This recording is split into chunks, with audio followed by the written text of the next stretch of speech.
We are all still grieving what happened with Charlie Kirk.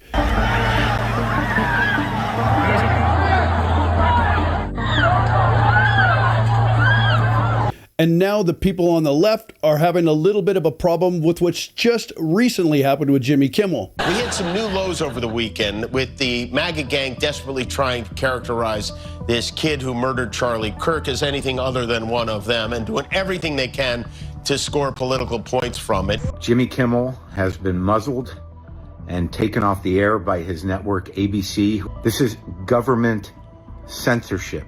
I was supposed to go over and have a chat with my friend Jimmie Kimmel on his show, but as you have heard by now, the Jimmie Kimmel show has been pulled indefinitely. In this short video, I'm going to show you how this is likely going to lead to some flavor of a civil war. We're going to use the lens of social psychology as well as the lens of behavioral psychology. We're going to run through some cognitive biases and see where this thing is going to end up. I don't believe I have to tell you how we got here. If you were alive in the last 15 to 20 years since the Barack Obama presidency, you know what's been happening. You know what the values of the right are. You know what the values of the left are. Here's how we got here besides all that.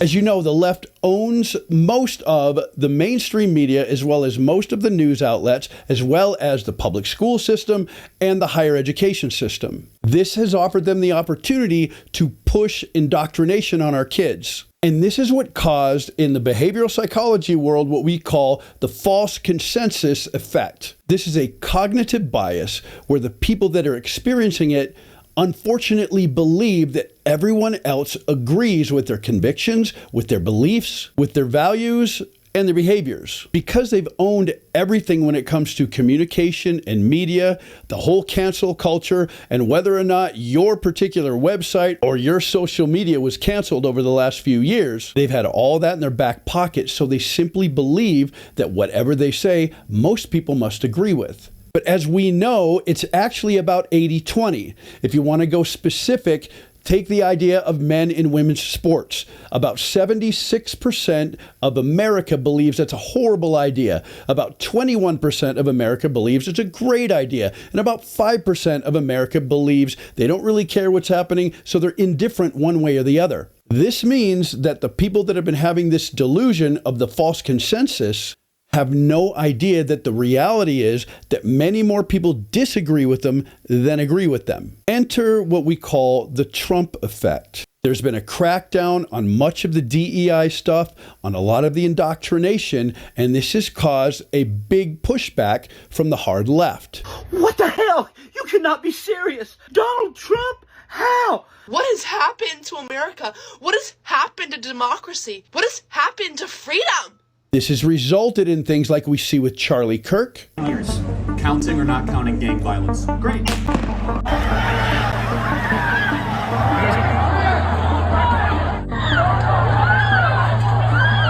As well as burning down of cities, looting and robbing and pretending to be a victim every time there's a problem. Now that there's been a huge cultural pushback after what happened with Charlie Kirk, here's what social scientists are starting to say is going to happen with the left as we move forward. In behavioral psychology, what's going to happen is very similar to the grief process, but it takes a little bit of a twist. And here's what it's going to look like. From the left, you're going to see what we call initial shock. This will be the disbelief and the rejection of the idea that people disagree. So when there are consequences and you can't just scream, "I'm a victim," they're going to be in shock. This will almost always result in what we call the doubling down.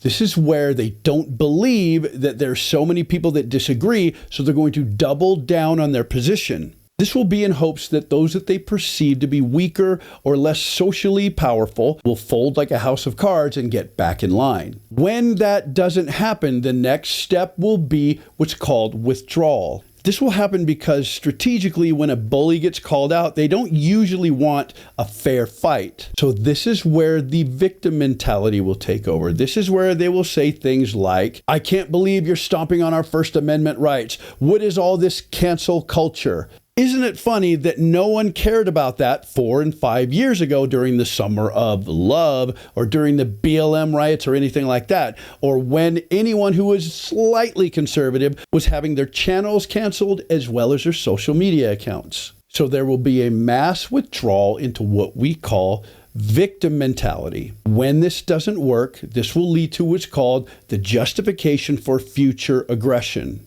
This is where you will see gaslighting on a national level, where they will try to turn the tables and say that those that have been pushed back against for all these years are actually the aggressors. These are designed to try to brainwash and, in other words, intimidate those that are on the fence to get back in their lane. When that doesn't work, the only thing left is escalation. Let me hit the pause button for a minute. For anyone who's watching this and saying, we just need more communication, we just need to talk more, we just need to get together because there's so much that we have in common. That's not true. That's delusion. Conservatives will never believe that men can become women just because they say so. Conservatives will never affirm that there is no God, that prayer is useless, and that there should be late-term abortions, and that there should be alternative lifestyles that are celebrated and affirmed. And the conservative movement will never agree that it's a good idea to indoctrinate children by having obese men in heavy makeup, wigs, and push-up bras reading our children's stories in the library. That will never happen.